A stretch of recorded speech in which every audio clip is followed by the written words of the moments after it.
نعرہ رسالت، نعرہ حیدری۔ آپ احباب سے گزارش ہے کہ آگے تشریف لیں تاکہ مجلس اعزاز کا ماحول بنے۔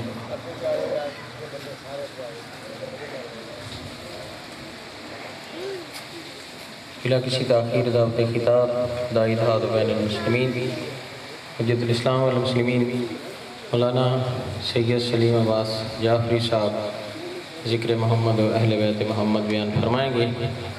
آپ سے التماس ہے کہ ایک دفعہ بآواز بلند صلوات پڑھیں۔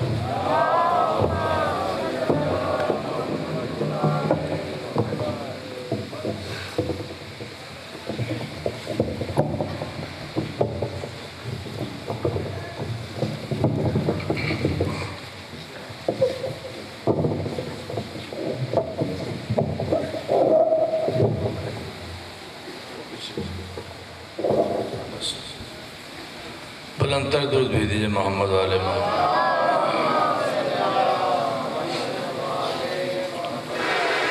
ایک مرتبہ پھر زحمت کیجئے، بلندتر درود بھیج دیجئے محمد والے۔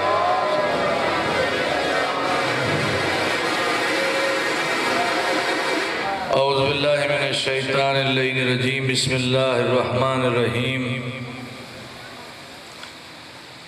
الحمدللہ الذی لا یبلغ مدحتہ القائلون ولا یوسی نامہ العادون ولا یؤدی حقہ المجتہدون الذی لا یدرکہ بعد الحمم ولا ینالہ غوث الفتن الذی لیس لصفتہ حد محدود ولا نعت موجود ولا وقت معدود ولا عجل ممدود فطر الخلائق بقدرته ونشر الرياح برحمته والصلاة والسلام على اشرف الانبیاء والمرسلین سیدنا ونبینا وطبیب نفوسنا وحبیب قلوبنا ابی القاسم محمد وعلى آلہ طیبین الطاہرین المعصومین المنتجبین المنتخبین المظلومین۔ اما بعد فقد قال اللہ سبحانہ وتعالی فی محکم کتاب المجید والفرقان الحمید وہو اصدق الصادقین وقولہ الحق۔ بسم اللہ الرحمن الرحیم۔ هل اتى على الانسان حين من الدهر لم يكن شيئا مذكورا انا خلقنا الانسان من نطفة امشاج نبتلیہ۔ درود بھیجئے محمد آل محمد بار۔ ایک مرتبہ زحمت نہ ہو تو بلندتر درود بھیج دیجئے محمد والے محمد صلی اللہ علیہ وسلم۔ مرتبہ خداوند عالم کی ذات نے انسان کو خلق کیا اور خلق کرنے کے بعد ایک لمحہ بھی ایسا نہیں ہے جس میں اللہ نے انسان کی تربیت کا انتظام نہ رکھا ہو۔ انبیاء کے بعد معصومین کا سلسلہ جاری ہے۔ رسول اعظم کی سیرت جو پوری انسانیت کے لیے نمونہ حیات ہے، اس کو اللہ نے یک کے بعد دیگر آئمہ کی صورت میں مولا کائنات سے لے کے وارث ماہ ولی دورہ کی صورت میں ہر زمانے میں سیرت رسول کو زندہ رکھا ہے تاکہ انسان اس سیرت کے ذریعے اپنے آپ کو کمال تک پہنچائے۔ مولا کائنات کی سیرت، اس میں کوئی ایسا گوشہ ہی نہیں چھوڑا مولا نے جس میں معرفت توحید نہ ہو، معرفت دین نہ ہو، معرفت نبوت نہ ہو، جس میں نمونہ عبادت نہ ہو، کوئی ایسا گوشہ نہیں چھوڑا آپ نے۔ حکومت کے ایسے مستحکم مضبوط قوانین بنایا آپ نے اپنے دور حکومت میں کہ اگر انسان سکون چاہتا ہو تو اس پہ عمل کرے تو اس حکومت میں سکون ہی سکون ہے۔ انسانی حقوق جتنے آپ کے دور حکومت میں محفوظ ہوئے، ایسی دور حکومت کو دیکھ کے پتہ چلتا ہے کہ یہ الہی حکومت کی جھلک ہے۔ آپ نے عبادت کا مفہوم عبادت کا تعارف، اطاعت الہی کسے کہتے ہیں، اتباع رسول کسے کہتے ہیں۔ اس لیے آپ کے تمام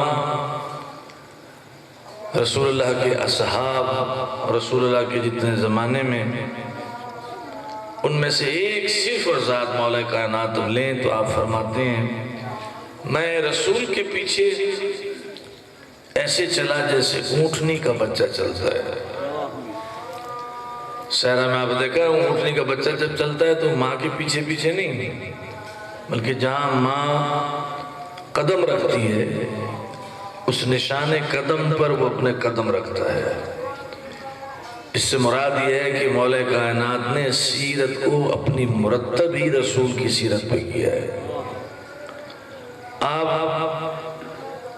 نے جو اتباع رسول کیا ہے اس میں کوئی لمحہ حیات ایسا نہیں ہے کہ رسول کی مرضی اور مشیت سے مولا کائنات کی مرضی ہٹی ہو۔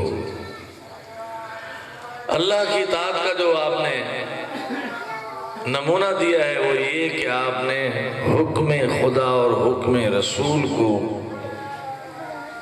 عملی جامہ پہنا کر بتایا کہ اسی عبادت کہتے ہیں۔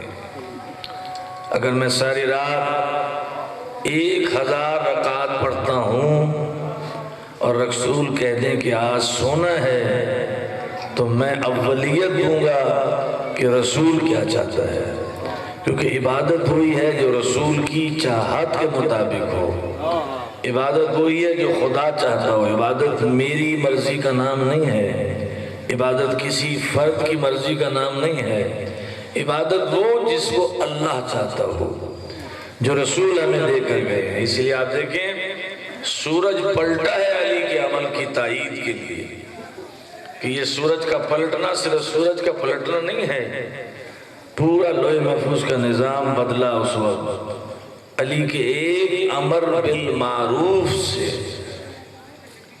سورج پلٹ آیا اور ایک منزل ایسی ہے کہ جہاں مولا کائنات کا نفس فروخت ہو گیا، تائید ہو گئی، آیت قرآنی آ گئی۔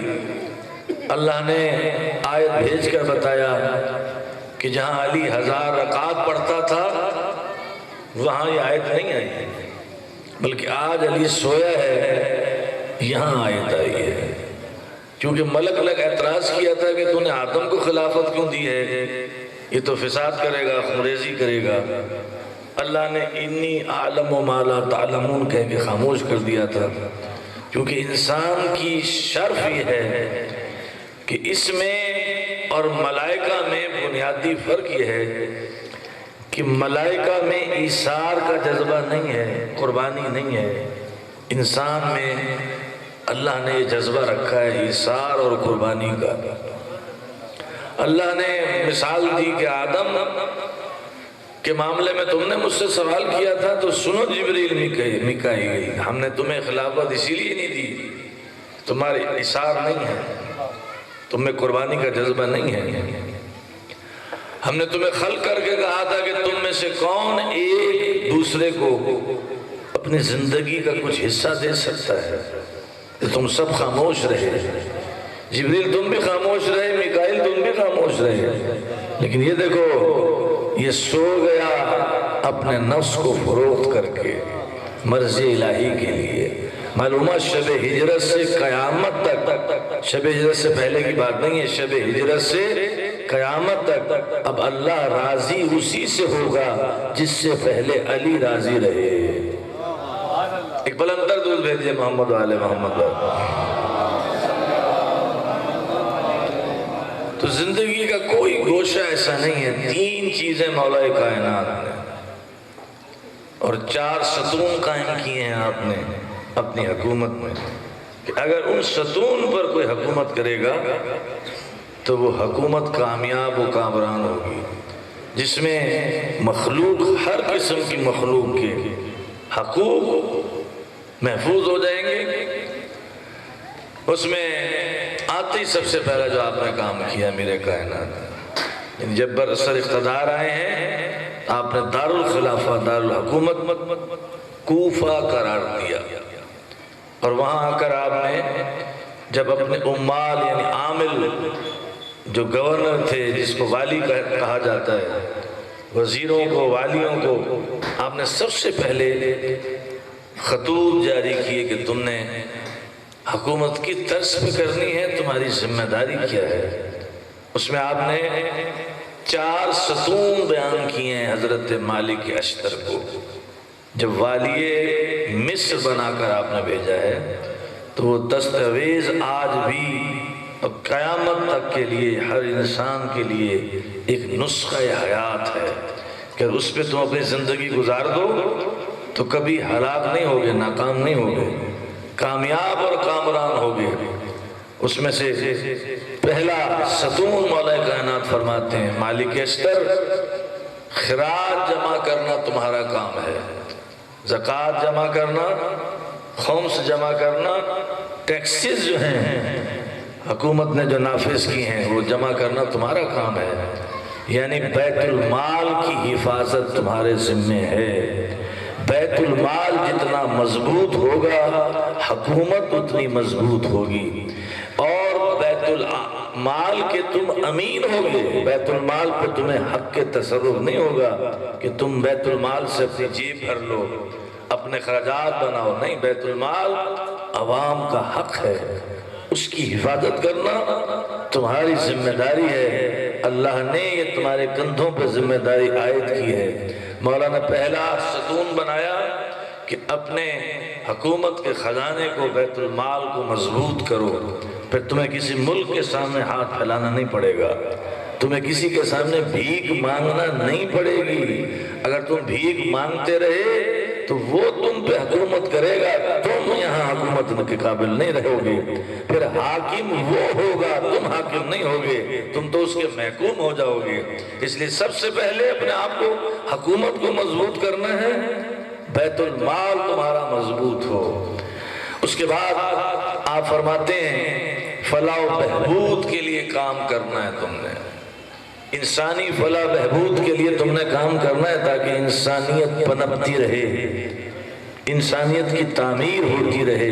اور اس کے بعد فرماتے ہیں تم نے شہروں کو، تیسرا ستون، دوسرا ستون فلاح و بہبود کا کام کرنا ہے، اور تیسرا ستون آپ فرماتے ہیں سرحدوں کے جو دشمن ہیں ان دشمنوں سے، ان سرحدوں کی حفاظت کا ذمہ داری تمہاری ہے، کسی اور کی ذمہ داری نہیں ہے، تمہاری ذمہ داری ہے۔ شہر کی سرحدوں پر کون کون دشمن مخالف ہے، اس مخالفت اور دشمنی سے تم نے شہر کی سرحدوں کو یا ملک کی سرحدوں کو محافظت تم نے کرنی ہے، حفاظت تم نے کرنی ہے۔ چوتھا ستون فرمایا آپ نے، یہ تیسرا ستون، چوتھا ستون آپ فرماتے ہیں کہ تم نے رعایا، مخلوق کے تحفظ کے لیے، ان کی خدمت کے لیے کام کرنے ہیں۔ چوتھا ستون آپ فرماتے ہیں شہروں کو آباد کرنا ہے، نئے شہر آباد کرو۔ اس میں بڑی حکمت یاد رکھیے آپ، لوگ روزی کے لیے کہاں جاتے ہیں کمانے کے لیے؟ شہروں کی طرف جا کے تم غربت ختم کر سکو، کوئی مفلس نہ رہے، نادار نہ رہے، کوئی مجبور نہ رہے اپنی ملازمت کے لیے، نوکری کے لیے۔ شہر پہ شہر آباد کرتے رہنا تاکہ یہ تم مستحکم حکومت کر سکو، ایک مضبوط حاکم بن سکو۔ قبلہ یہ 4 ستون ہیں کہ ان 4 ستونوں پر کوئی اپنی حکومت کی بنیاد رکھے، اس پہ چھت ڈالے، کبھی ناکام نہیں ہو سکتا، وہ کامیاب و کامران حکومت ہے۔ پھر مولا کائنات نے 3 کام اپنے عاملوں کو حکم دیا، 3 چیزوں کا۔ سب سے پہلا آپ نے فرمایا علم اور جہالت کو مٹاؤ، علم کو پھیلاؤ، جتنا علم پھیلے گا اتنا انسان پنپے گا، انسانیت تعمیر کی طرف جائے گی۔ دوسری چیز ظلم کو مٹا دو، عدل قائم کرو۔ تیسری چیز غربت مٹاؤ، کیونکہ انسان غربت میں بہت سے کام ایسے انجام دے دیتا ہے، جرائم کی، ایسی بری اور غیر اخلاقی حرکتوں پر آمادہ ہو جاتا ہے صرف غربت کی بنا پر۔ غربت مٹ جائے گی، انسان کی تعمیر ہو جائے گی، انسان کی تکمیل ہو جائے گی۔ 3 اصول اگر آپ دیکھیں، جہالت کا مٹا دینا، غربت کا مٹا دینا، ظلم کا مٹا دینا، وہ معاشرہ پاک و پاکیزہ ہو جاتا ہے، وہ محلہ وہ شہر پاک و پاکیزہ ہو جاتا ہے۔ کیونکہ بہت سے لغزشیں، بہت سی کوتاہیاں انسان جہالت کی بنا پر کرتا ہے۔ اگر علم ہوگا تو اس سے کوتاہی نہیں ہوگی، اور اس کی ابتدا مولا کائنات نے خود فرمائی۔ منبر کوفہ پر آپ نے اس کی ابتدا فرمائی یہ کہہ کر سلونی سلونی قبل ان تفقدونی، پوچھو مجھ سے پوچھو۔ یہ اس لیے نہیں فرمایا مولا کائنات نے کہ میرے علم کی میزان ناپو میں کتنا عالم ہوں، نہیں، آپ نے علم کو پھیلانے کے لیے کہ تم سوالات کرو گے تو علم پھیلے گا، سوال کرنے سے علم پھیلتا ہے، رکتا نہیں ہے، جتنا سوال ہوتا چلا جائے گا علم پھیلتا چلا جائے گا۔ اس لیے آپ ممبر سے نیچے اترے، پھر امام حسن کو ممبر پہ بھیجا کہ جاؤ بیٹا حسن اب تم یہ دعویٰ کرو۔ بابا آپ کی موجودگی میں دعویٰ کروں؟ آپ نے فرمایا یہ اظہار علم ہے بیٹا، یہ اظہار علم ہے، اس لیے ہم خود تمہیں حکم دے رہے ہیں کہ میرے بعد تم جاؤ، تاکہ یہ سلسلہ سوالات رکے نہ۔ اسی دعوے کو ہمارے چھٹے امام نے اپنے دور میں کیا ہے، آپ نے اپنے دور میں علم پھیلایا ہے، کیسے کیسے عظیم شاگرد آپ نے پیدا کیے ہیں۔ ہر منبر پر جہاں کہا جا رہا ہو قالا صادق آل محمد، یہ عظمت تھی امام کی کہ آپ جہاں تشریف فرما ہوتے تھے، درس جب دیتے تھے، جیسے یہ منبر ہے، اس منبر کے بالکل پیچھے تاکہ لوگ پڑھ لیں، حدیث لکھی ہوئی تھی کہ جس کو علم سے دور کر دیا گیا، حقیقی یتیم کون ہے؟ جسے علم سے دور کر دیا جائے وہ یتیم ہو گیا۔ باپ مر گیا وہ یتیم ہے، لیکن حقیقی یتیم وہ ہے جو علم سے دور کر دیا جائے۔ تو مولا نے اپنے دور میں علم پھیلایا، کیسے کیسے عظیم شاگرد جابر بن حیان امام جعفر صادق کا شاگرد، صلی اللہ محمد، بلندر درود بھیجئے محمد عالم۔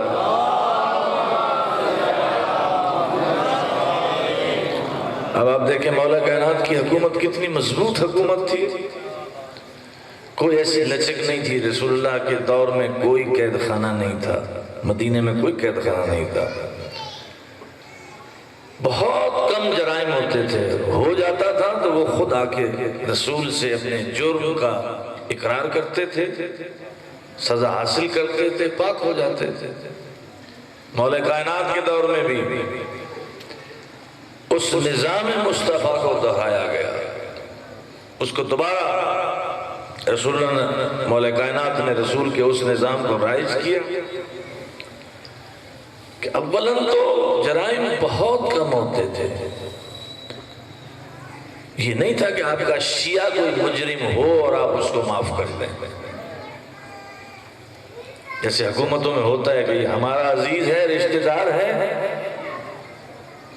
تو یہ عدالت تک جائے ہی نہیں۔ وہ علی ہیں، ان کا سگا بھائی بھی آ کر کہہ دے کہ بیت المال سے میرا حصہ بڑھا دیں، میرا گزارا نہیں ہوتا، تو وہ علی علی ہے، یاد رکھیے آپ، وہ کنبہ پرور علی نہیں ہے، وہ انسانیت کے حقوق کا محافظ ہے۔ جو جانوروں کی حقوق کا خیال رکھتا ہو وہ انسانی حقوق کا کتنا خیال رکھتا ہوگا۔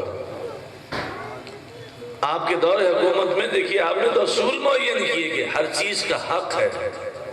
نظام علی کو پڑھیں آپ کہ حکومت کس طرح سے کس طرز پہ آپ نے قائم کی ہے، اور اپنے عاملوں کو کیسے خطوط بھیجے ہیں۔ مالک اشتر کو آپ نے کیسی تنبیہ فرمائی ہے، چونکہ وہ معصوم نہیں تھا، اس کو حاکم بنانے سے پہلے آپ نے نصیحت کی، اے مالک یاد رکھنا خواہشات نفسانی اس میں الجھ نہ جانا، خواہشات نفسانی کے پرستار نہ بن جانا ورنہ تم ہلاک ہو جاؤ گے، تباہ ہو جاؤ گے۔ مالک اشتر میں تمہیں والی بنا کے مصر میں بھیج رہا ہوں، تو وہاں دو قسم کے انسانی حقوق ہیں۔ ایک تمہارے بھائی بندے مسلمان ہیں، ایک غیر مسلم ہیں، یہودی ہیں، عیسائی ہیں، تم نے ہر کے حق کا خیال رکھنا ہے۔ اللہ نے تمہارے کندھے پر ایک بوجھ ڈالا ہوا ہے۔ مالک اشتر نے مولا کی وہ تمام نصیحتیں وصیتیں غور سے سنی۔ اس دستاویز کو اب آپ دیکھیں، نہج البلاغہ میں موجود ہے۔ جو لوگوں کو اپنا دوست نہ بنانا مالک، ایسے لوگوں کو کبھی اپنے ساتھی نہ رکھنا کہ جو لوگوں کی برائیاں ڈھونڈتا ہو، جو لوگوں کے ویک پوائنٹ ڈھونڈتا ہو، اس کو اپنے ساتھ نہ رکھنا۔ انتہائی اخلاقی مجرم ہے وہ شخص جو کسی مسلمان بھائی کے عیب تلاش کرتا ہو۔ ایسے لوگوں سے محفوظ رہنا۔ یہ پوری انسانیت کے لیے امام کے فرامین ہے کہ ایسے لوگوں کو دوست نہ بناؤ جن کا کردار مسخ ہو، فاسق ہو، فاجر ہو، کیونکہ تم بھی اس کی پہچان بن جاؤ گے۔ تم نیک ہو، تم متقی ہو، تم نمازی ہو، روزہ دار ہو، لیکن تمہارے دوست فاسق ہیں، فاجر ہیں، تو اگر تم ان میں بیٹھو گے تو لوگ ان کے ذریعے سے تمہیں پہچانیں گے، تم اس کے حاشیہ بردار بن جاؤ گے۔ کبھی کسی فاسق کو دوست نہ بنانا، اس لیے نہ بنانا کہ وہ تمہیں چند لقموں کے عوض بیچ دے گا۔ فاسق فاجر تمہیں فروخت کر دے گا۔ فروخت سے مراد، اب آپ دیکھ لیں، جو بری عادت میں مبتلا ہوگا آہستہ آہستہ وہ تمہیں بھی اس طرف کھینچتا چلا جائے گا۔ اس نے دیکھ لیا کہ یہ مالدار ہے، یہ زمیندار کا بیٹا ہے، یہ امیر باپ کا بیٹا ہے، تو اس سے میں پیسہ نکلوا سکتا ہوں، تو اب وہ حربے استعمال کرے گا۔ اس بیچنے سے مراد یہ ہے تمہاری شخصیت ہی کو مسخ کر کے رکھ دے گا۔ برے لوگوں کے حاشیے میں نہ بیٹھنا۔ عیب جو لوگوں کی برائیوں کو تلاش کر کے ادھر ادھر پھیلاتے ہوں، تشہیر کرتے ہوں، ان کو اپنا ساتھی نہ بنانا۔ شہوات میں مبتلا نہ ہو جانا، ان پہ کنٹرول رکھنا، اس پہ قابو رکھنا، کیونکہ یہ ہے انسان کی تباہی کا پہلا زینہ، کہ جب انسان ان چیزوں میں پڑ جائے وہ تو اپنے لیے تباہ ہو جاتا ہے۔ اس نے حکومت کیا چلانی ہے، وہ کیا حاکم بنے گا۔ مالک اشتر کوئی معمولی شخصیت نہیں ہے، مولا کائنات کے اعتماد شدہ بھروسہ مند ہے مالک۔ یہ نصیحتیں صرف مالک ہی کے لیے نہیں ہے، قیامت تک کے ہر حاکم کے لیے یہ نصیحت موجود ہے، اگر کوئی اس کو اپنانا چاہے۔ نہج البلاغہ میں جو آپ کے بند و نسائیں ہیں وہ صرف ان لوگوں کے لیے نہیں تھے جو سامنے ہوتے تھے، بلکہ علی کے تمام بند و نسائیں قیامت تک کی انسانیت کے لیے ہیں۔ حاکم ہو تو پھر ایسا ہو، آپ نے جھلک دکھائی ہے۔ حکومت علی کی محتاج تھی، علی حکومت کا محتاج نہیں تھا۔ علی نے تو طرز حکومت کر کے بتایا کہ یہ ہے حکومت۔ اسے حاکم کہتے ہیں کہ اگر مولا کائنات کے پاس کوئی شخص آتا ہے تو آپ ایک چراغ روشن کرتے ہیں، دوسرا بجھا دیتے ہیں۔ علی آپ نے یہ کیوں بجھایا ہے، یہ کیوں جلایا؟ فرمایا وہ بیت المال کے تیل سے جل رہا تھا، اس وقت میں بیت المال کا حساب کر رہا تھا۔ اب چونکہ تو مجھ سے ملنے آیا ہے، میں نے وہ چراغ روشن کیا جس میں میرے مال سے تیل پڑا ہوا ہے۔ مولا کائنات زرعی زمین تھی جو آپ کاشت کرتے تھے، اس کی آمدنی تھی سالانہ۔ یہ نہیں ہے تو نعوذ باللہ کے غربت زدہ تھے علی، لیکن چونکہ محافظ انسانیت ہے، مربی انسانیت ہے، اس کی نگاہ آخری فرد پر ہے۔ اقتدار کے دور میں مولا کائنات لباس خرید رہے ہیں، کمبر آپ کے ساتھ ہے، مہنگا لباس آپ نے کمبر کو دیا، 4 درہم کا لباس اس کو دیا، 3 درہم کا لباس خود ذیب تن کیا۔ اس نے پوچھا مولا آپ حاکم ہیں، لوگ آپ سے ملنے آتے ہیں، وفود آپ سے آتے ہیں، تو آپ نے یہ نہیں فرمایا کہ میں مالک ہوں، تیرا سردار ہوں، تو میرا غلام ہے اس لیے میں یہ مہنگا تجھے دے رہا ہوں۔ آپ نے فرمایا اچھا لباس جوان کو زیب دیتا ہے کمبر، تو جوان ہے اس لیے میں تجھے دے رہا ہوں۔ اس خاندان نے لوگ سوال کرتے ہیں نا کنیزیں اور غلام، کیونکہ انسان کا بازار لگتا تھا، انسان بکتے تھے غلاموں کی شکل میں، کنیزوں کی شکل میں۔ اس سے زیادہ رسوائی انسانیت کی کیا ہوگی کہ انسان بک رہے ہیں غلاموں کی صورت میں، کنیزوں کی صورت میں۔ اس گندی رسم کو ختم کرنے والے خاندان رسالت ہے۔ ہر امام نے اپنے دور میں کثرت سے کنیزیں خریدی، غلام خریدے، پھر ان کو آزاد کیا۔ بہت سو کی شادیاں کر دیتے تھے، شادی کی جاؤ اپنی زندگی گزارو۔ کمبر اس کا کام کیا ہے؟ امام کے گھوڑی کی حفاظت کرنا، اس کے چارے کا خیال رکھنا، امام کے لیے امام کا جو حجرہ ہے اس کی حفاظت کرنا، اس کو دیکھنا بھالنا۔ مولا کائنات نے کمبر سے کبھی حکومتی امور میں مشورہ نہیں لیا، وہ ظلم تھا کمبر پر بھی، کیونکہ وہ اس کا اہل نہیں تھا۔ جو جس کا کام ہے، جس کا اہل ہے، وہ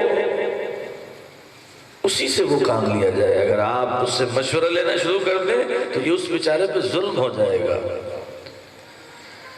احساس کمتری کی بنا پر نہیں، بلکہ علی جانتا ہے کس سے میں نے کیا کام لینا ہے، کس کو کیا میں نے منصب عطا کرنا ہے۔ آپ نے اس میں حقوق بتایا اپنے دور حکومت میں، ہر چیز کے حقوق ہیں، زمین کے بھی حقوق ہیں، نباتات کے حقوق ہیں، جانوروں کے حقوق ہیں، تمہارے پڑوسیوں کے حقوق ہیں۔ زمین کے حقوق یہ ہیں کہ ایسا نہ کرو محلوں میں، گلیوں میں، سڑکوں پہ اپنا گھر کا گند سڑک پہ ڈال دو۔ زمین کا پہلا حق یہ ہے کہ اس کو صاف رکھو، راستوں میں گندگی مت پھیلاؤ، جہاں سے لوگ گزرتے ہیں اس کو گندا مت کرو، اس راستے میں بندش پیدا مت کرو، یہ ہے زمین کے حق۔ مخلوق کے لیے راستے بند مت کرو، یہ ہے زمین کا پہلا حق۔ آپ کے دور میں شجرکاری بڑی ہوئی، درخت بڑے لگائے گئے، کنویں کھودے گئے، مولا کائنات خود کنویں کھودتے تھے۔ جس طرح رسول اللہ اپنے دور میں مسجدیں کم بنائی ہیں، کنویں زیادہ کھودے ہیں۔ فلاح و بہبود رفائی کام رسول نے بھی بہت کیے، مولا کائنات نے بھی بڑے کیے۔ آپ یار علی آج تک مدینے میں جتنا فلٹر پانی آتا ہے وہ سارا ان کنووں سے ہے جو مولا کائنات کے ہاتھوں سے کھدے ہوئے ہیں۔ رسول اللہ خود کدال لے کر کنواں کھودتے تھے، مولا کائنات مزدوروں کے ذریعے سے کنویں نہیں کھدواتے تھے، خود کدال لے کر، بیلچہ لے کر کنویں کھودتے تھے، اور ان راستوں میں کھودتے تھے جو تاجروں کے راستے تھے، اور یہ نہیں کہ مسلمان تاجر گزر رہا ہے، یہودی ہو، عیسائی ہو، مشرک ہو، کافر ہو، نہیں، انسان کے حوالے سے ایک رشتہ ہے۔ سب سے پہلا رشتہ آپ کا ہمارا آپس میں کیا ہے؟ انسانی رشتہ، پھر ہے مذہب۔ پہلے ہم انسان پیدا ہوئے ہیں، پھر مسلمان ہیں۔ پہلا رشتہ اللہ نے انسانیت کے تحت رکھا ہوا ہے، انسانی حقوق ہیں، اس کو کوئی سلب نہیں کر سکتا۔ مولا کائنات کے دور میں ایک بھی کوئی دشمن علی نہیں لکھ سکا کہ علی کے دور میں فلاں مذہب رکھنے والے کو اذیت پہنچی ہے، نہیں پہنچی۔ امال کو جب آپ نے کہا نا کہ ٹیکسز تم نے لانے ہیں، خمس تم نے جمع کرنا ہے اور زکوٰۃ تم نے جمع کرنی ہے، تو اس کے لیے بھی حکم دیا آپ نے کہ تم نے ایسے راستے اپنانے ہیں جن راستوں میں گھاس پانی ہو، تاکہ تمہارے جانور بھوکے ہو تو وہ گھاس چر سکے۔ پانی پی سکے. وہ راستے اگر طویل ہیں تو اس کو اپناؤ. مختصر راستے ہیں وہاں پانی گھاس نہیں ہے تو اس کو نہ اپناؤ. اپنے جانوروں کو تم نے بھوکا نہیں رکھنا, پیاسا نہیں رکھنا. یہ طرز حکومت ہے مولا کائنات, جس کے دور میں ہر مخلوق خدا محفوظ و معمون رہی. اہم کام آپ نے یہ کیا کہ مثال کے طور پہ کوئی چوری ثابت ہو گئی, چور آ گیا, تو پہلے آپ نے وجہ تلاش کی اس نے چوری کی کیوں. ایک درود پہ دیجئے محمد و آل محمد پر. کوئی بھی جرم اور گناہ ثابت ہو گیا تو پہلے آپ نے معلوم کیا کہ اس نے گناہ کیا کیوں. گناہگار اور برے سے آپ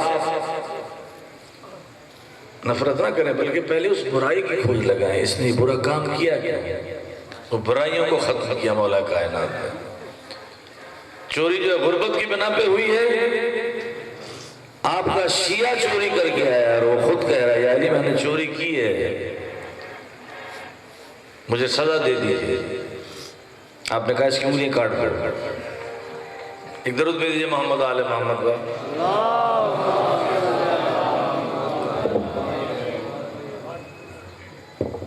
اس کی انگلیاں کاٹ دی گئی, کٹی ہوئی انگلیاں اس نے ہاتھ میں لی ہوئی. یہ ہے نظام ولایت. نظام ولایت کو رائج کیا, وہ ایسا ماحول بنا دیا کہ اول میں تو گناہ ہوتے ہی نہیں ہیں, اور گناہ ہو جائے تو اس احساس سے ندامت ہے. جب احساس سے ندامت ختم ہو جائے اس معاشرے میں پھر تو اللہ حافظ ہے اس معاشرے کا.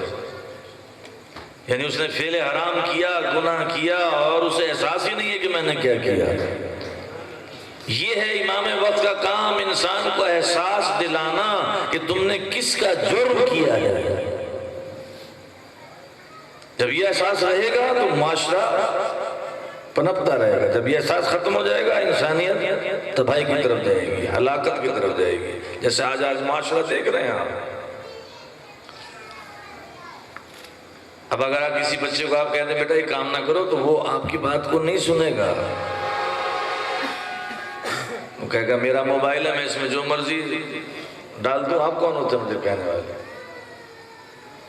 کیونکہ احساس ندامت ختم ہو گئی, وہ احساس ختم کر دیا گیا. اس کے ضمیر کی ملامت جب ختم ہو گئی.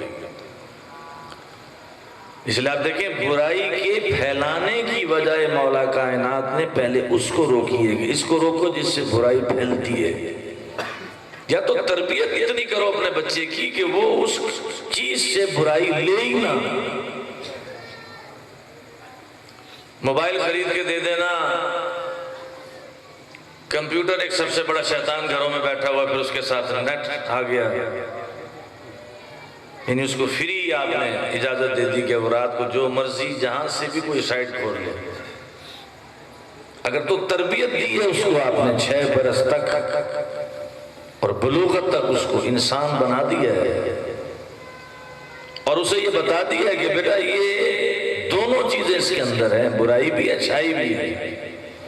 برائی ہلاکت کی طرف لے کے جائے گی, اچھائی بقا کی طرف لے کے جائے گی. اب یہ تمہارا کام ہے کہ تمہیں چھپ کے کوئی دیکھ رہا ہو نہ دیکھ رہا ہو, جب اس کو یہ احساس ہو کہ کوئی بزرگ مجھے دیکھ رہا ہے تو پھر تو بچہ غلط کام نہیں کرے گا.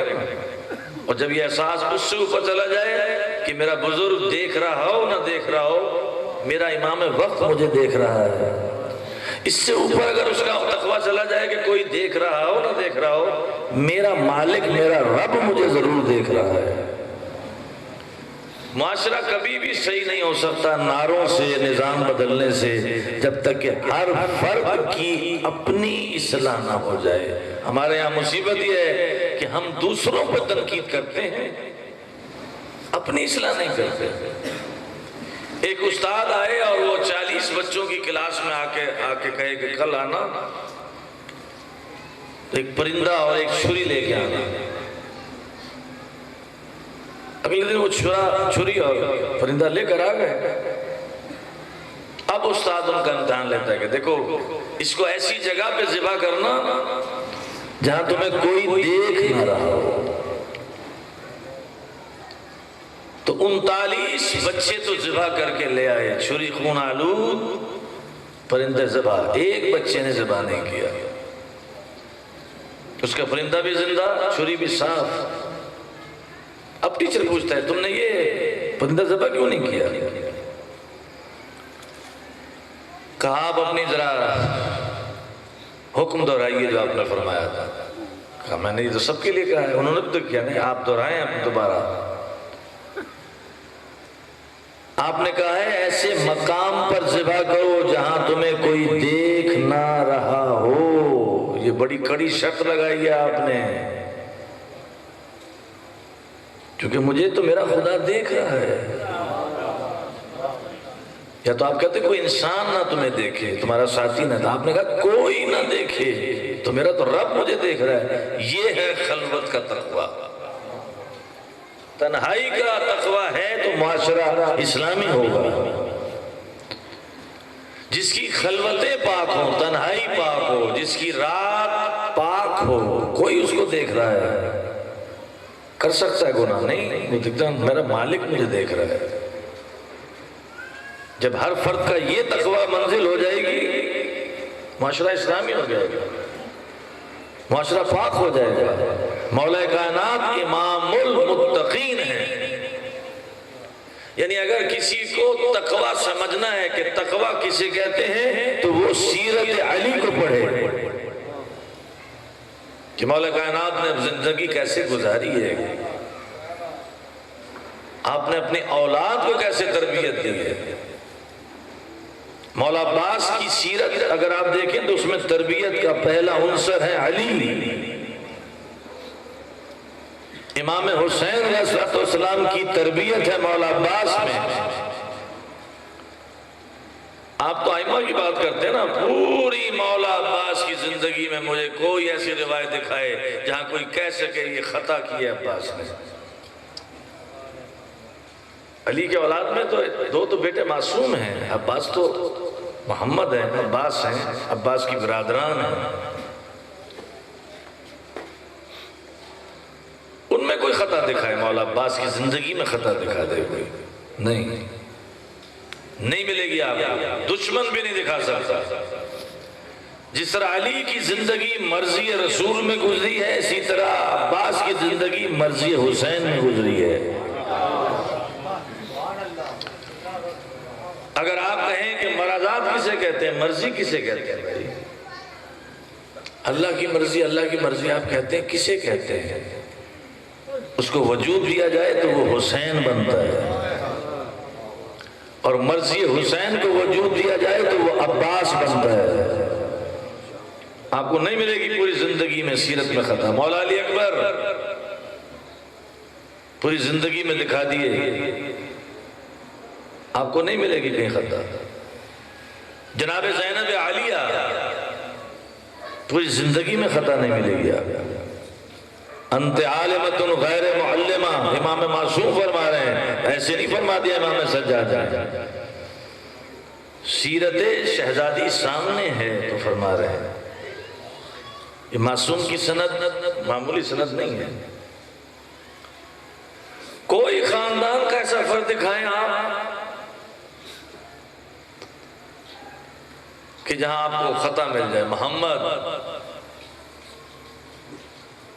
ایک منزل ایسی آتی ہے کہ جہاں مولا کائنات کو غصہ آیا ہے، جلال آیا ہے۔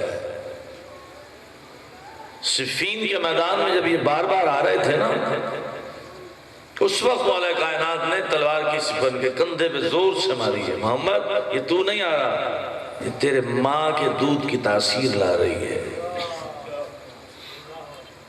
یہاں آپ نے ایک ہمیں طرز زندگی دے دیا، ایک ہمیں نمونہ دے دیا کہ دیکھو شادیوں میں عورتوں کا انتخاب ضروری ہے، خاندان کا انتخاب ضروری ہے، کیونکہ تمہاری نسل کا دار و مدار ہے اس پر۔ محمد ہے، اس کے علاوہ آپ اس کی کوئی کمزوری ڈھونڈ نہیں سکتے۔ دیکھو میرے بیٹے حسنین بھی یہاں ہیں، عباس بھی ہے، لیکن تو آ رہا ہے بار بار، تو شدید غصے میں سپر ماری۔ یہاں بتا دیا کہ عورت کی حیثیت کیا ہے اولاد کی تربیت، صرف باپ کی نہیں ہوتی. پہلی درس گاہ انسانی ہے یا وہ شنادر، اس کا ماحول، اس کا اثر پھر بچوں پہ جاتا ہے. کوئی گوشہ مولا کائنات نے چھوڑا نہیں، آپ نے تربیت کا گوشہ نہیں چھوڑا کہ تم نے بچے پالنے کیسے ہیں. بچے پیدا کرنا اور ہے، پالنا سلطا.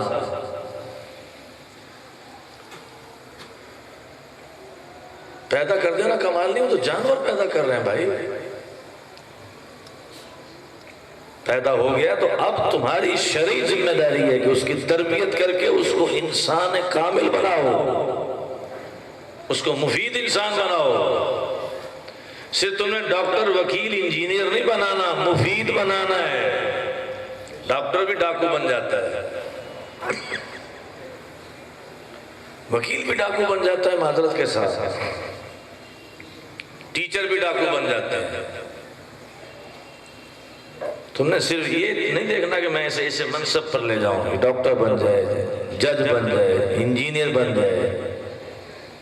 تم نے اس کو مفید انسان بنا رہا ہے. مفید انسان جو ہوگا وہ ہر منصب پر معاشرے کے لیے مفید ہوگا.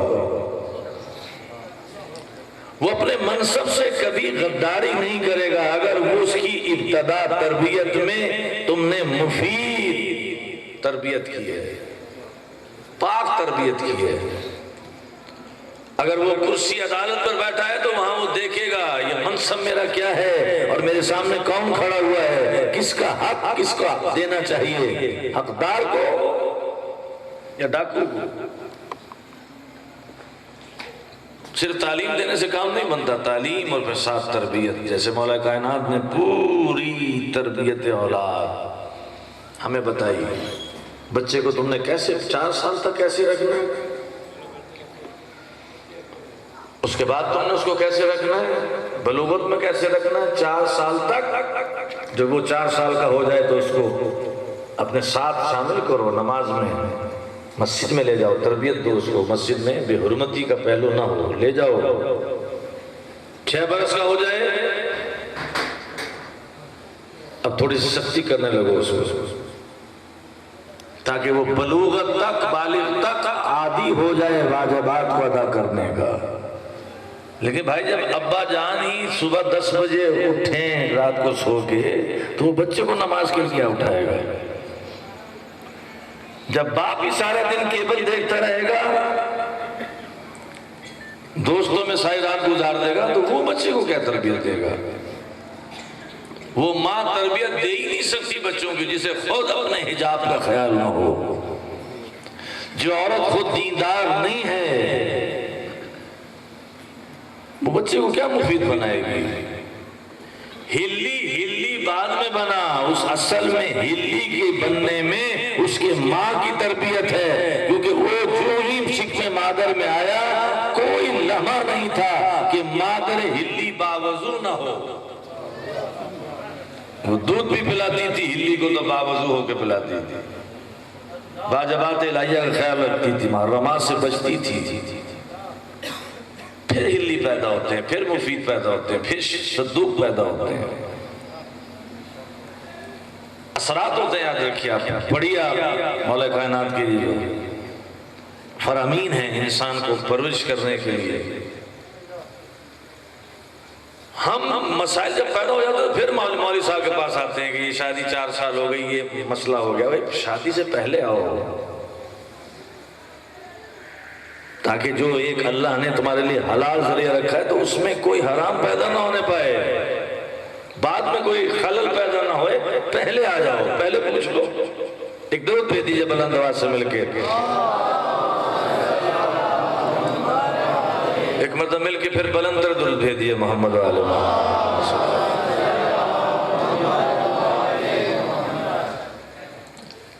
تو سب کی سب اولاد مولا کائنات کی. علی کا صلب با کمال ہے. علی کے صلب سے جو آیا وہ علی ہوا. معصوم بنانا اس کا کام ہے، لیکن علی بنانا تربیت علی ہے. عباس کی سیرت بتاتی ہے کہ یہ علی کا بیٹا ہے. میدان کربلا میں بھی کسی کو جرأت نہیں ہوئی تھی جب آپ نکلے خیمے سے، وہ لوگ عموماً ممبر سے نہیں پڑھتے، ایک شور برپا تھا کہ عباس ہے، عباس نکل کے آ گیا، عباس آ گیا، عباس آ گیا، کسی کی جرأت نہیں ہوئی۔ وہ تو تب سامنے آئے جب بازو کٹ چکے تھے۔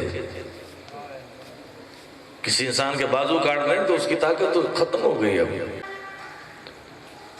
جب دنیا میں تشریف لائے ہیں اور مولا کائنات کو پتہ چلا عباس آ گئے ہیں، امام حسین کو پتہ چلا عباس دنیا میں آ گئے ہیں، جس طرح مولا کائنات نے آنکھ نہیں کھولی تھی جب تک رسول نہیں آئے، تو علی کی مشام سے پتہ چلا جب رسول آئے ہیں نا تو مشام بتاتی ہے کہ معصوم آیا ہے، تب آنکھ کھولی۔ تو ایک سوال ذہن میں بڑھتا ہے، آپ یہاں آتے ہیں اور کسی نے موتیے کا عطر لگایا ہوگا تو آپ کو پتا وہی موتیا لگایا ہوا ہے، لیکن چونکہ آپ موتی کی خوشبو سے پہلے جانتے ہیں، کسی نے ہنا کا عطر لگایا ہوا ہے، آپ پہچان لیتے ہیں اس نے ہنا لگائی ہوئی ہے، کسی نے خس کا عطر لگایا ہوا ہے پہچان لیں گے، کسی نے گلاب کا لگایا ہوا ہے تو آپ گھستے پہچان لیں گے اس چیز کی خوشبو ہے۔ جو پرفیوم لگاتے ہیں جو اس کے عادی ہیں، مجھے تو ان کے نام بھی نہیں آتے، وہ فوراً پہچان لیں گے، آپ لگائیں گے فوراً کہے گا تم نے وہ لگایا ہوا ہے، اس نام کا لگایا ہوا ہے، تم نے اس نام کا لگایا ہوا ہے۔ تو ضروری ہے کہ پہلے پہچان ہو خوشبو کی۔ تو علی تو چونکہ معصوم تھے، ان کی عصمت مشام عصمت تھی تو پہچان لیا کہ رسول آ رہے ہیں، آنکھ کھول دی۔ لیکن مولا عباس کو اس نے بتایا کہ حسین آ رہے ہیں۔ جو ماں کی آغوش میں آنکھ نہیں کھول رہا، جو باپ کی آغوش میں آنکھ نہیں کھول رہا، اسے کس نے بتایا کہ اب جو آغوش آئی ہے وہ حسین کی ہے؟ جو ہی مولا حسین نے ہاتھ بڑھائے، عباس نے آنکھیں کھولی، چہرہ امامت کی زیارت کی، پہلی نگاہ پڑی ہے امام کے چہرے پر، اور جس طرح رسول زبان چساتے تھے اس طرح پہلی غذا عباس نے لی ہے لسان حسین، آغوش میں لیا۔ اس کے بعد کہا کہ اماں میں چاہتا ہوں کہ میں اپنے اس بھائی کی پرورش کروں۔ عباس کہاں پلے ہیں، پرورش کہاں پائی ہے؟ امام حسین کی آغوش میں۔ پلتے رہے، بڑھتے رہے عباس، مولا کائنات کے زانوں پہ بیٹھے ہوئے۔ جب بچہ تمیز حاصل کرتا ہے، لفظ زبان بنانا شروع کرتا ہے نا، آپ کے الفاظ سکھاتے ہیں، تو مولا کائنات ان کو الفاظ سکھا رہے ہیں۔ بیٹا کہو ایک، آپ عرض کرتے ہیں باپ کی خدمت میں ایک، اب کہو دو، بس خاموش ہو جاتے ہیں۔ بیٹا کہو دو، تین دفعہ جب کہا بیٹا دو کیوں نہیں کہتے گا ابا؟ جب اس کو ایک مان لیا تو دو کہتے ہوئے شرم آ رہی ہے۔ یہ ہے معرفت عباس عالم طفلی میں۔ حضرت امام جعفر صادق علیہ السلام فرماتے ہیں آپ کے متعلق، کتنا مقام ہے آپ کا ائمہ معصومین کی۔ کسی نے سوال کر لیا جب رسول اللہ آپ کی بارگاہ میں مقام عباس کیا ہے، تو پہلے تو مولا بہت روئے، فرمایا اس سے اندازہ لگاؤ میدان حشر میں جب میری جدہ آئے گی اور رسول پوچھیں گے کہ کوئی سامان شفاعت لائی ہو امت کے لیے، تو میری دادی زہرا عباس کے بازو لائیں گی۔ بابا تیری امت کے لیے بازو عباس ہی کافی ہیں۔ ایک شیعہ بیٹھا ہے ہمارے چوتھے امام جب مدینے میں دوبارہ آباد ہوئے ہیں، تو وہ بیٹھا وہ کچھ سوالات کر رہا تھا، تو اس نے محسوس کیا کہ امام بار بار اٹھتے ہیں پھر بیٹھ جاتے ہیں۔ اس نے مڑ کے دیکھا کہ امام کیوں اٹھتے ہیں، تو ہم دیکھا ایک بچہ گزرتا ہے، جب وہ گزرتا ہے تو امام کھڑے ہو جاتے ہیں۔ اس نے پوچھا مولا یہ بار بار کیوں کھڑے ہو، یہ بچہ کون ہے؟ کہا یہ میرے چچا عباس کا پوتا ہے۔ اس کے احترام میں سید الساجدین کھڑا ہو جاتا ہے۔ اس کا مطلب ہے کوئی مقام ایسا ہے ائمہ معصومین کی نگاہ میں، مقام عباس۔ عزاداران حسین مدینہ کی سرزمین پہ سب سے پہلی ذاکر ہے حسین، وہ بھی مادر عباس۔ آج تک روایت پڑی ہوئی ہے، یہ فجر کے بعد جانا اور عصر کے بعد جانا، اس کی روایت ڈالنے والی مادر عباس ہے۔ واقع کربلا کے بعد آپ خواتین مدینہ کو قبر زہرا پر لے کر آتی تھی، مجلس حسین پڑھتی تھی، تعزیت دیتی تھی قبر زہرا، چھوٹی چھوٹی قبریں بناتی تھی، امام حسین کی قبر، اکبر کی قبر، قاسم کی قبر، اصغر کی قبر، اور اس کے بعد کربلا کا رخ کر کے ایک جملہ کہتی تھی، عباس تیری ایک مصیبت ایسی ہے جو تیری ماں کو رلانے کے لیے کافی ہے، وہ یہ ہے کہ میں نے سنا جب تو گھوڑے سے گرا تو تیرے بازو نہ تھے۔ یہ ہے عظیم مصیبت مولا عباس کی۔ عزاداران حسین، مولا حسین جب مدینے میں آباد ہیں، مغربین کی نماز پڑھ کے نکلے، مولا عباس کے کندھے پہ ہاتھ رکھا اور کہا عباس ایک دور آنے والا ہے، میں تجھے آواز دوں گا تو لبیک نہیں کہہ سکے گا۔ ہلچل مچ گئی ان کے ذہن، کیسے ہو سکتا میرا مولا پکارے اور میں لبیک نہ کہوں گا؟ دولت سرائے امام داخل ہو گئے، یہ دہلیز پہ کھڑے رہے کہ شاید رات کے کسی حصے میں آواز دیں۔ تہجد کے وقت جب ثانیہ زہرا اٹھی ہیں تو انہوں نے دیکھا کوئی سایہ ہے دہلیز پر۔ آپ نے پوچھا کون ہو؟ مخدومہ میں ہوں۔ کب سے کھڑے ہو؟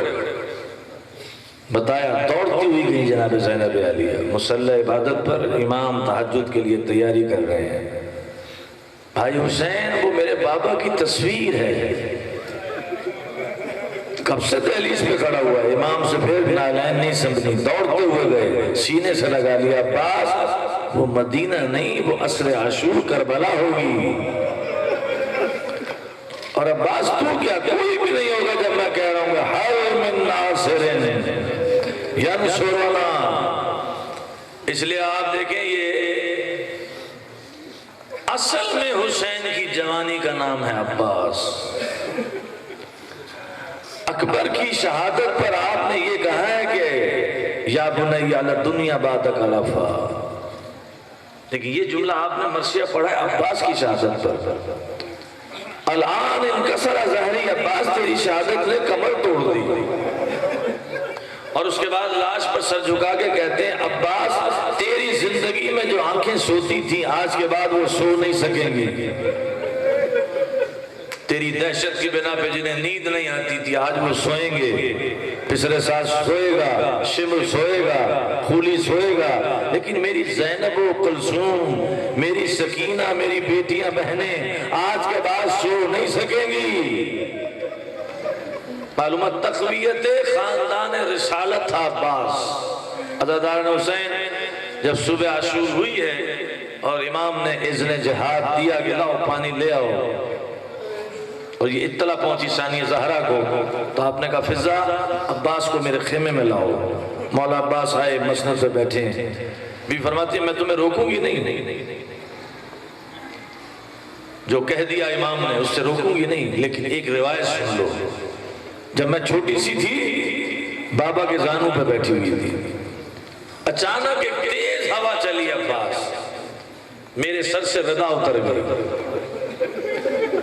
تو اے عباس میرا بابا بہت رویا، میرا بابا کبھی میرے بالوں کو چومتا تھا، کبھی میری کلائیوں کو چومتا تھا، تو میں حیرت زدہ ہو کر پوچھتی ہوں بابا آج انداز شفقت کیوں بدلا؟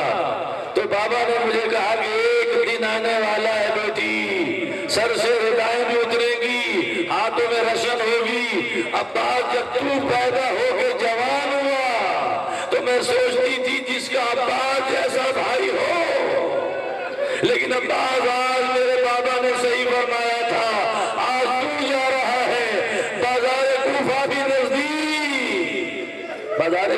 نزدیک ہے، شام غریبہ میں نزدیک ہے عزاداران حسین۔ اس لیے آپ دیکھیں شام غریبہ کو کسی نے اپنے وارث کو نہیں پکارا، جب چادریں لوٹی تو سب نے عباس کو پکارا، سکینہ کے تماچے لگے تو عباس کو پکارا۔ شبر ملعون کہتا ہے جب میں خنجر چلا رہا تھا امام کے لب متحرک ہوئے، میں سوچا کہ یہ بد دعا دے رہے ہوں گے۔ جب میں نے غور سے سنا 3 مرتبہ امام نے فرمایا عباس عباس عباس۔ جب شام غریبہ آئی ہے اور جناب زینب عالیہ بچوں کو چن رہی ہیں تو آپ کے کانوں میں آواز آئی، سسکیوں کی آواز آئی۔ آپ نے عجیب منظر دیکھا کہ چھوٹی بہن ام کلثوم عباس کی لاش میں دونوں بازو ڈالے بیٹھی ہوئی ہیں اور کہہ رہی عباس آنکھیں کھول کے دیکھ بہنیں کیسی بے بس ہو گئی، تیرا خاندان کیسا منتشر ہو گیا۔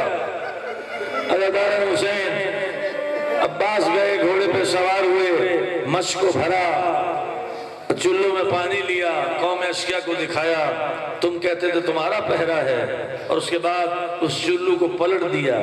یہ چلو کو پلٹنا ہے خواہشات نفسانی کو پلٹنا، اور اس کے بعد آپ زین پہ سوار ہوئے، حد نگاہ خیام پانی پہنچ جائے۔ عزاداران حسین چھپ چھپ کے ملعون بیٹھے ہوئے ہیں، ایک نے وار کیا، دایاں بازو قلم ہوا، اس کے بعد دوسرا بازو قلم ہوا، اس کے بعد تیروں کی بارش ہوئی، ایک تیر لگا جو مشک میں پیوست ہوا، پانی بہہ گیا۔ یہ پانی نہیں بہا، امید عباس بہ رہی تھی۔ اس کے بعد ایک دوسرا تیر آیا جو آنکھ کے قریب پیوست ہو گیا۔ اب آپ کے ہاتھ تو تھے نہیں، اس لیے آپ نے تیر گھٹنوں کے درمیان لا کے اس کو کھینچنا چاہا، اتنے میں ایک شخص سامنے آیا گرز لے کر، کہا علی کے بیٹے ہوشیار۔ اب مقتل خاموش ہے کہ مولا نے کیا جملہ کہا ہوگا، بس عباس نے اپنے چہرے کو آسمان کی طرف کیا، اس کا مطلب تھا بارے رات کاش میرے بازو ہوتے، تو اس کی ضرورت نہیں تھی کہ یہ مجھے للکارتا، آج تک نہ میرے بابا کو کسی نے للکارا، مجھے للکار سکتا۔ اس ملعون نے اس زور سے گرز لگایا، آواز بلند ہوئی، یا سیدہ ہو یا مولا ہو ادرکنی۔ امام سے مسند چھوٹ گئی، الان ان کا سرا ظاہری، ذوالجناح پہ سوار ہوئے، مرتجز ایک مقام پہ رکا، آپ نے دیکھا بازو عباس ہے، پھر آگے چلے دوسرا بازو عباس ہے، چوما گلے سے لگایا، لیکن بازو پہلے قلم ہوئے ہیں، لاش بعد میں گری ہے۔ امام کو لاش پہلے ملنا چاہیے تھی، بازو بعد میں، لیکن یہاں بازو پہلے ملے تو اس کا مطلب ہے کہ یہ بھی وفا عباس تھی کہ جب بازو کٹ گئے، پانی بہہ گیا تو اپنے جانور کو ایڑ دی کہ مجھے اتنی دور لے چل کہ اگر کوئی بچہ نکلے تو شرمندہ نہ ہو، اور پہلی وصیت یہ کہ مولا میری لاش نہ اٹھائیے گا۔ یہ ہے عظمت عباس، کم از کم میرا غریب امام میری لاش اٹھانے سے تو بچے گا، اور میری لاش نہیں اٹھائیے گا امام کو حکم دیجیے گا، امام سجاد کو، کہ مجھے یہیں دفن کر دیں۔ عزاداران حسین اب امام نے سر عباس زانوں پہ رکھا ہوا ہے، زخم صاف کر رہے ہیں۔ عباس حسرت بتاؤ، وصیت بتائی، حسرت بتاؤ، مولا آیا تھا تو آپ کی زیارت کی تھی، جا رہا ہوں تو آپ کی زیارت کرنا چاہتا ہوں، لیکن سوء ادب ہی ہے، میرے ہاتھ نہیں ہیں،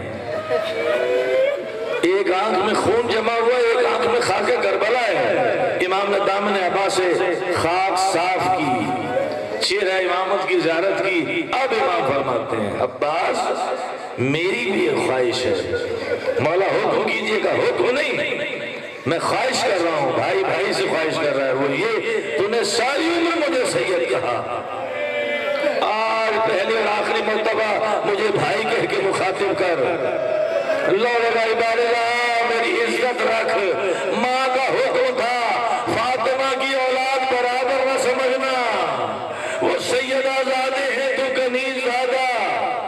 روح عباس پرواز کر گئی، امام نے روتے ہوئے علم اٹھایا، علم اٹھانے کے بعد جب قریب آئے ہیں اور فضہ نے دیکھا کہ علم ہے لیکن عباس نہیں ہے، فوراً خبر دی، بی بی خالیہ رحم آ گیا۔ بی بی سمجھ گئی کہ خالی رحم آیا تو کیا ہوا ہوگا۔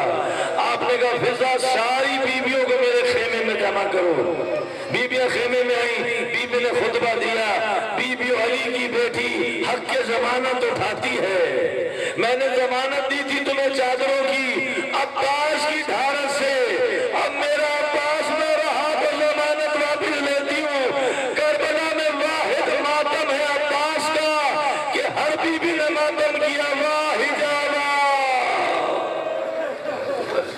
علی القوم الظالمین وسيعلم الذین ای منقلب ینقلبون بحق زہرا و ابیہا و بالہا و بنیہا بحق زہرا و ابیہا و بالہا و بنیہا۔ مولا ہمارے امام کی ظلم تعظیم فرما، اس ذکر کو اپنی عبادت میں شمار فرما، جتنے حاضرین ہیں سب کی توفیقات میں اضافہ، بانیان کی توفیقات میں اضافہ فرما۔ مولا ہم سب کی ضروریات کو پورا فرما، ہمارے امور کو سیف پریشانی کو دور فرما، مشکلات کو آسان فرما، سوائے غم میں سے بھی کسی غم میں مبتلا نہ فرما، اپنی رحمتوں اور لطائف کا نزول فرما۔ جتنے بھی بیمار ہیں اس مجمع میں اور یا ان کا کوئی عزیز مریض ہے مولا صحت کامل و عاجلہ عطا فرما۔ مخصوص کچھ مریض ہیں میرے ذہن میں مولا، تو بہتر جانتا ہے، صحت کامل و عاجلہ عطا فرما، امام کے ظہور میں تعجیل فرما۔ اللہم صلی علی محمد و آل محمد و عجل فرج آل محمد۔